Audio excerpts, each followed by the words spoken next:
주님께서 여러분과 함께 요한이 전한 거룩한 복음입니다.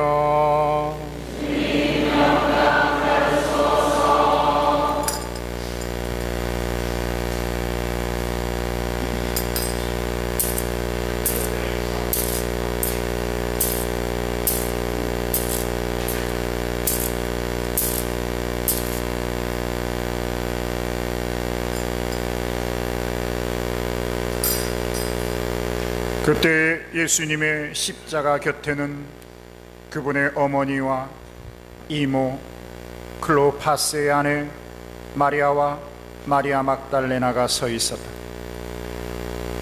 예수님께서는 당신의 어머니와 그 곁에 선 사랑하시는 제자를 보시고 어머니에게 말씀하셨다. 여인이시여, 이 사람이 어머니의 아들입니다. 이어서 그 제자에게 이분이 내 어머니이시다 하고 말씀하셨다. 그때부터 그 제자가 그분을 자기 집에 모셨다. 주님의 말씀입니다.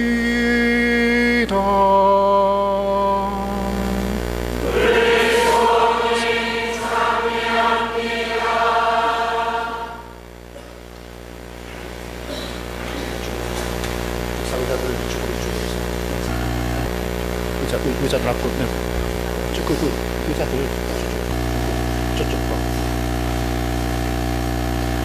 참 예수님, 올해 2017년도 여러분 다 아시겠지만 포르투갈 파티마라는 작은 마을에 성모님이 발현하셔서 정말 하느님 아버지의 뜻을 전해주신 파티마 발현 100주년이 되는 아주 은혜로운 해가 올해지요. 지난 5월 13일 날 우리가 파티마 100주년 행사를 교황님이 직접 가셔서 미사도 봉헌하시고 또 세 꼬마 중에 두 꼬마에 대한 시성식이 있었습니다. 그래서 파티마가 도대체 뭔데 여러분이 궁금해 하실 것 같아서 오늘 파티마와 관련된 영상을 저희들이 16분 28초 딱 편집해서 요약을 했습니다. 그래서 여러분 파티마 신심 그리고 파티마를 통해서 성모님께서 아버지 하느님의 뜻을 어떻게 우리에게 전해주신지 좀 정리하고 강론을 엮어갈까 합니다. 보시죠.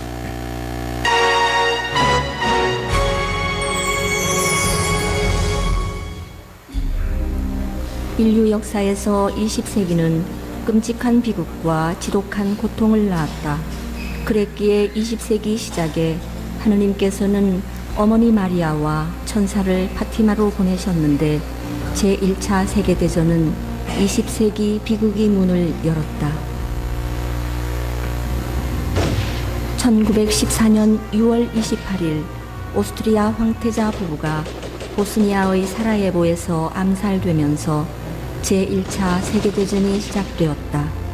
1918년 11월 11일 막을 내리기까지 이 전쟁은 아메리카 대륙을 제외한 지구상 거의 모든 지역을 전쟁터로 삼아 약 900만 명의 목숨을 앗아갔고 엄청난 경제적 손실을 가져왔으며 지구상의 무신론 공산주의 국가의 출현을 가져왔다.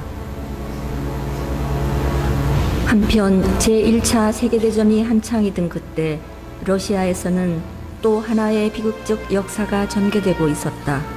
니콜라이 황제의 무능으로 극심한 생활고와 자본가의 착취와 인권 유린에 시달리던 민중들이 들고 일어나 왕정을 무너뜨리자 막스주의자 레닌이 그 틈에 러시아를 장악하고 볼세비키 세력과 함께 러시아 공산당을 출범시킨 것이다.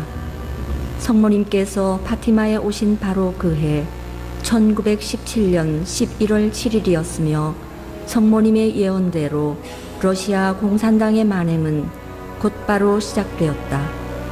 혁명 세력은 성직자들을 강제로 환속시키고 선교를 금지하며 선교사들을 추방시키는 등으로 교회를 탄압했으며 사유재산을 몰수하고 국민의 기본권을 말살하면서 독재 정권을 형성했다. (1917년 5월 13일) 마침내 성모님께서 파티마의 모습을 드러내셨다. 당시 10살이 든 루치아가 흰옷을 입고 태양보다 더 찬란한 빛을 발산하는 그 아름다운 부인께 여쭈었다. 당신은 어디서 오셨습니까?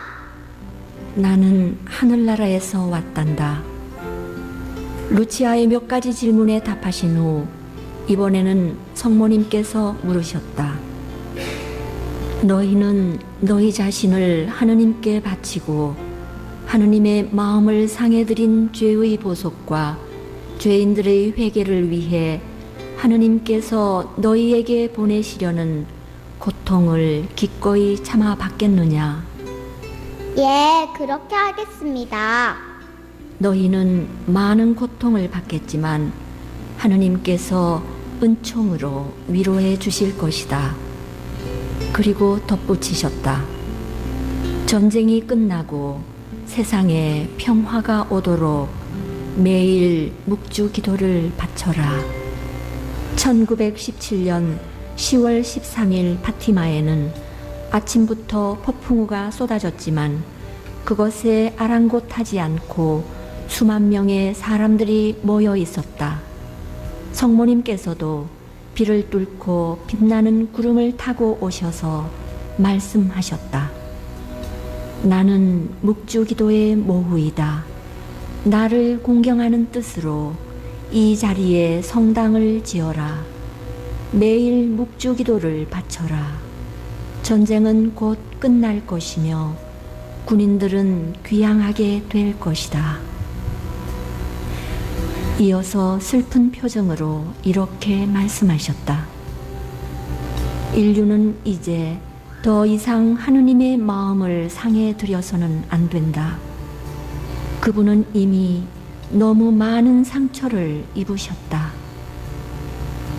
이때 성모님이 손을 벌려 태양을 향하며 하늘로 오르시자 이른바 태양의 기적이 성모님께서 3번이나 약속하신 그 기적이 일어났다. 심하게 내리던 비가 갑자기 멎더니 태양이 3번이나 빙글빙글 돌면서 자주색, 오렌지색, 붉은색 등의 여러 가지 빛을 내뿜었다. 그러더니 태양이 군중을 향해 곤두박질 치듯 움직이자 사람들은 아우성쳤다. 그렇게 10분가량 계속된 태양의 기적이 끝난 후 성모님은 아기 예수님을 안으신 요셉 성인과 함께 모습을 드러내셨고 다음엔 예수님과 통고의 성모님이 오셨으며 마지막엔 성모님께서 가르멜 산의 모후로 오셨다. 1946년 미국의 기자 존 해퍼트는 파티마 발현의 목격자 루치아 수녀를 만났는데 약 4시간 동안 계속된 그 인터뷰에서 그는 오직 이 한 가지 질문에 집중했다. 성모님께서 우리에게 원하시는 것은 무엇입니까? 공산주의자들의 회개를 위해서, 민족들의 멸망을 막기 위해서, 또 세계의 평화를 위해서 우리는 구체적으로 무엇을 어떻게 해야 합니까? 루치아 수녀의 대답은 이것이었다.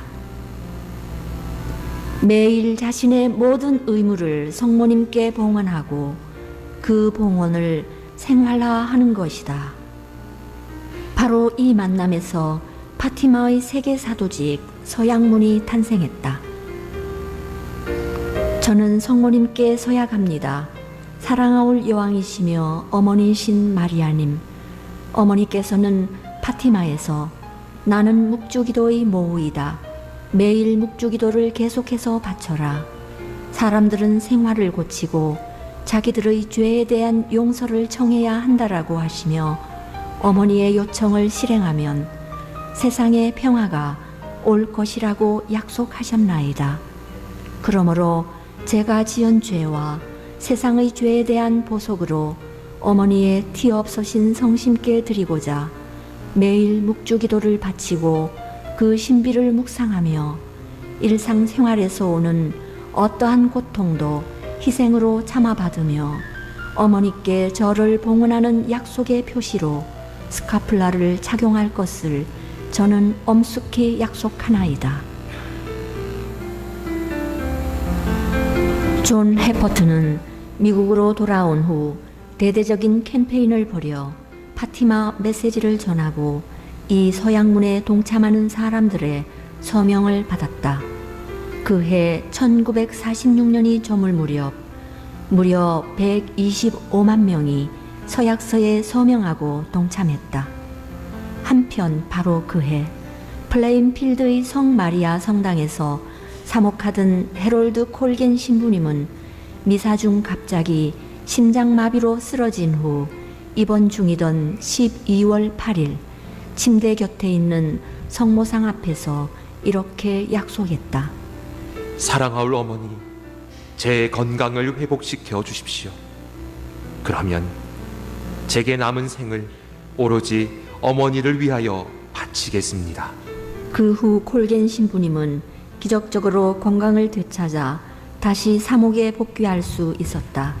그로부터 2달이 지난 어느 날 우연히 파티마 메시지를 읽게 되었는데 그것에 큰 감명을 받아 깊이 연구한 후 주일마다 본당 신자들에게 열렬하게 전파했다. 그러면서 신자들이 성모님께 한 서약을 기억할 수 있는 좋은 방법을 고민하던 중 성모님이 발연 때마다 푸른색 옷을 입으셨다는 사실에서 성모님의 요청에 응하겠다는 사람은 그 다음 주일에 올 때 옷에 푸른 리본을 달고 서명이 기재된 서약서를 가져오라고 했다. 예상 외로 많은 사람이 여기에 호응했으며 자발적으로 자기 주위의 사람들에게 전하기도 했다. 그리고 그날 강론 중 콜겐 신부님은 자기도 모르는 새 이렇게 말했다. 무신론 공산주의자들은 붉은 군대를 만들어냈습니다. 그러나 우리는 성모님의 푸른 깃발 아래 모여 그들의 회개를 위하여 성모님의 요청을 실천하는 푸른 군대가 됩시다. 이때부터 푸른 표시를 한 푸른 군대 더 블루 암이라는 이름이 점차로 퍼져나가기 시작했다. 바로 그 무렵 1948년 해롤드 콜겐 신부님은 존 해퍼트를 자신의 본당으로 초청했으며 그때부터 함께 일하기 시작하여 두 사람은 푸른 군대의 공동 설립자가 되었고 푸른 군대는 미국의 국경을 넘어 전 세계로 전파될 수 있었다. 그 후 푸른 군대는 성모님의 발현지인 파티마에 국제본부를 설립했으며 1985년 10월에 열린 국제회의에서 파티마의 세계 사도직으로 명칭을 변경했다. 2005년 10월 7일 교황청은 파티마의 세계 사도직을 국제 신심단체로 인준했다.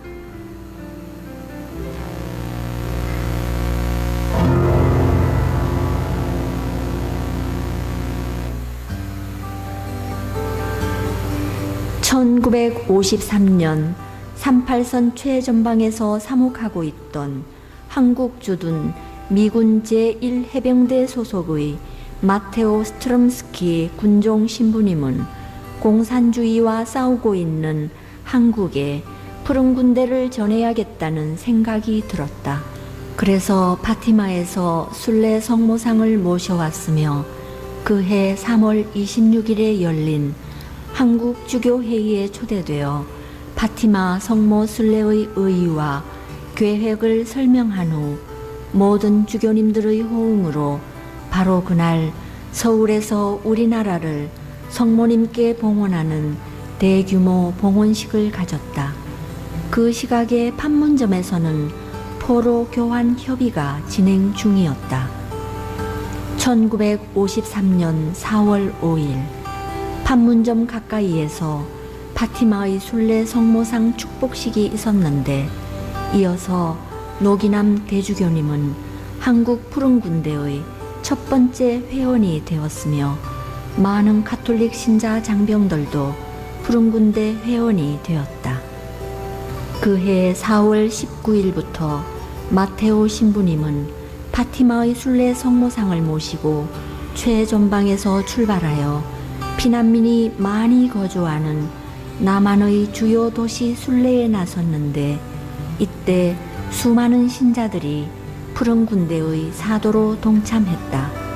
하지만 푸른 군대 운동이 한창 고조되던 4월 30일 마테오 신부님이 본국 귀환 명령을 받아 귀국하면서 모든 것은 중단되었다. 그리고 그해 7월 26일 판문점에서 휴전 협정이 체결되었다.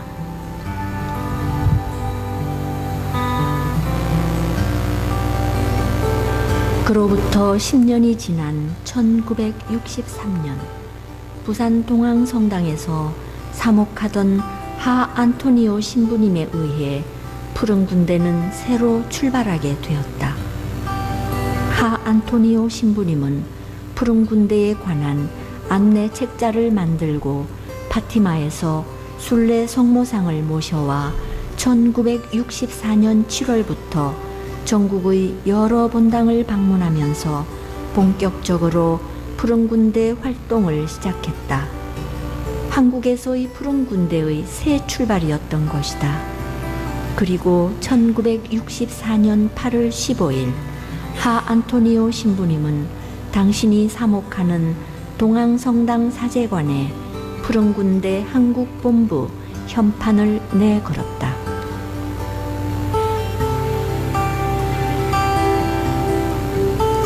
그때부터 푸른 군대, 아니 파티마의 세계 사도직 한국본부는 성모님의 파티마 요청에 따른 묵주기도, 희생과 보속의 중요성, 셀기도, 첫 토요일 신신, 봉헌을 적극적으로 전하며 활발한 활동을 이어가고 있다.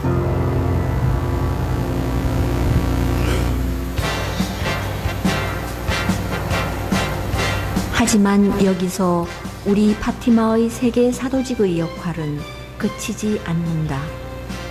소련이 사라졌다고, 동서독이 통일되었다고, 동유럽 무신론 공산주의가 무너졌다고 우리의 역할이 끝난 게 절대 아니다.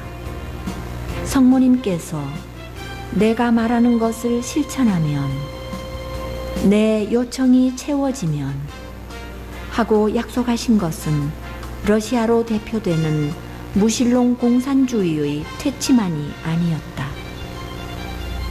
세상의 평화, 영혼의 구원, 전쟁의 종식도 그 약속에 포함되어 있는데, 지금 이 세상은 평화와는 거리가 멀고 하느님의 마음을 아프게 해드리는 죄악이 날이 갈수록 넘쳐나며 폭력과 분쟁과 전쟁과 테러는 나날이 우리를 위협하고 있다.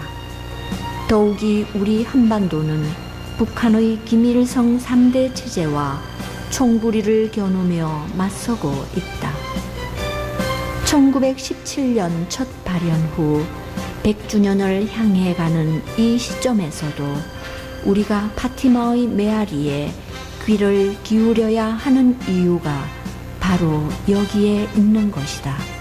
바로 여기에 우리가 파티마의 세계 사도직 안에서 매일 묵주기도를 바치고 일상생활에서 직면하는 갖가지 어려움을 희생과 보속으로 참아받으며 성모님의 티 없으신 성심께 모든 것을 봉헌하고 첫 토요일을 성모님과 함께 보내야 하는 이유가 있다.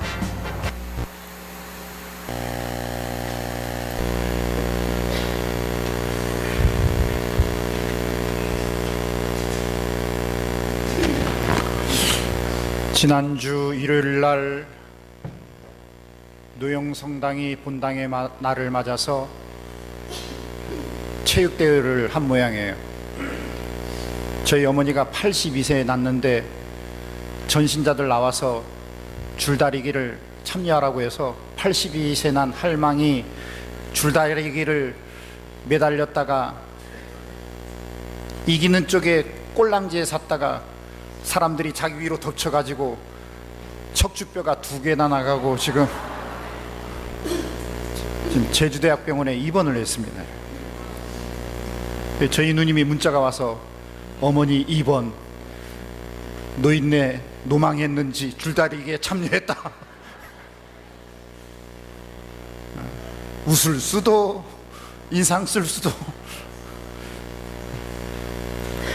근데 저는 그때까지만 해도 어머니가 아직 젊었구나, 어머니가 항상 청춘이구나, 그래 하면서 인간적으로 찾아갔는데, 어제 오늘 그저께 어제 오늘까지 3일 동안 첫날은 집에 있어서 제가 가서 기도만 해줬는데 계속 구역질을 하고 토끼를 하고 또 화장실을 가지를 못해서 119를 불러서 이제 제주대학병원에 모셨어요. 어제. 어제 병원에 가서 또 기도를 해주고 오늘 또 병원에 가서 기도를 해주는데, 중요한 건 어머니한테 제가 기도를 해주니까 동네 신자 환자들이 다 모여드는 거예요. 어머니 하시는 말씀, 나 기도는 요 정도만 됐고 저 사람과 한 기도해주라, 저 사람과 한 기도해주라, 저 사람과 한 기도해주라 하니까, 제가 어머니를 병문안 가서 봉송체를 하면서 그 층에 있는 천주교 신단은 다 봉송체하고 안수받고 한 거예요. 하루 만에 또 2사람이 퇴원했습니다. 그리고 어쩌면 신자뿐만 아니라 같은 병실에 있는 그 다른 할머니들한테도 가서 인사하라, 위로해주라. 저는 속으로 어머니 나는 주검수다 지금. 한 사람만 기도해줘도 제가 땀이 찰찰찰 나고 기가 빠지는데, 근데 어머니는 당신 아프신 것을 염려하시는 것이 아니라 자기보다도 더 아픈 사람들한테 가서 기도해 주라고. 저는 오늘 돌아와서 이렇게 곰곰이 묵상하면서, 성모님의 마음이 바로 이렇구나. 세상이 너무 많이 아파요. 세상에 인간들의 그 이기심과 인간들의 그 탐욕과 인간들의 정말 다른 사람을 파괴시키는 그 악이 세상 곳곳에 온갖 테러와 전쟁과 분열과 온갖 증오와 악이 창궐한, 그로 말미암아 하느님 아버지가 너무 마음이 아프신, 그리고 피조물의 그 아픔은 곧바로 어머니의 아픔으로, 모든 고통받는 이들의 위로의 어머니이신 성모님의 아픔으로. 근데 아드님 예수님께 마치 가나의 혼인잔치에서 포도주가 떨어져 위기가 닥친 그 잔치집을 위해서 첫 기적을 정부해 주는 것처럼, 당신이 병원에 있음에도 불구하고 당신 아픔보다도 주변 아픈 사람들을 위해서 아들을 파견하면서 병자성사와 안수축복과 치유와 위로를 주라는 그 어머니의 마음을 통해서 저는 성모님의 마음이 바로 이런 거로구나. 그리고 제가 힘들고 어려웠지만 병자성사를 통해서 안수를 통해서 누군가는 태어나고 누군가는 너무나 기뻐하고 눈물을 흘리고 누군가는 고백성사 안에서 냉담했던 것들을 풀고, 외인들은 정말 아들 신부님을 통해서 신앙이 뭔지 선교가 되고, 오늘 성모님께서 너희는 고통받을 거다, 힘들 거다. 정말 그 고통과 힘겨움은 정말 많이 아픈 힘들어하는 이들을 향한 희생이고, 또 우리 자신만을 생각했던 죄악에 물들었던 세상의 그 죄에 대한 십자가의 대속, 아드님 예수 그리스도와 함께 일치를 이루는 대속의 사랑이고, 그런 대속 사랑을 통해서 이제 예수 성심이라는, 예수 성심 성월의 그 놀라운 부활의 축복, 서로 간의 성체성사적 일치를 다시금 가져오는 평화의 공동체, 구원의 공동체가 된다는 거예요. 오늘 파티마의 성모님은 우리에게 말하십니다. 매일 우리의 일상, 신앙인으로서 하느님의 아들, 딸이고 상속자로서의 신앙인으로서의 직무와 책임을 충실히 봉헌하여라. 그러기 위해서 매일 묵주기도를 바치고 그리고 매일 일상을 다가오는 그 수고로움, 고통을 다른 이들을 향한 애덕 실천으로 나누어라. 첫 토요일을 봉헌하면서 정말 한 달을 봉헌하고 티 없으신 성모님과 함께 예수 성심 아드님의 그 놀라운 자비와 연민으로 세상 빛의 그 구원의 신비를 증거하는 이 시대의 진정한 하느님의 아들, 딸이 될 수 있는 은총을 이제 우리가 한 달 동안 묵주기도를 바치고 또 우리 자신을 희생하고 봉헌했던 그 실천들이 이제 예수 성심 성을 안에서 우리 지역의 선교와 신임 교우들의 회두와 또 우리 지역에 우리가 해야 할 신앙 공동체로서의 빛과 소금의 역할을, 그 책임을 충실히 다할 수 있는 은총으로 이끌어달라. 오늘 이 밤 어머니와 함께 예수님을 통하여 하나님 아버지께 우리의 간절한 염원을 봉헌하고 주님께 영광을 드리는 밤을 봉헌하도록 합시다. 아멘.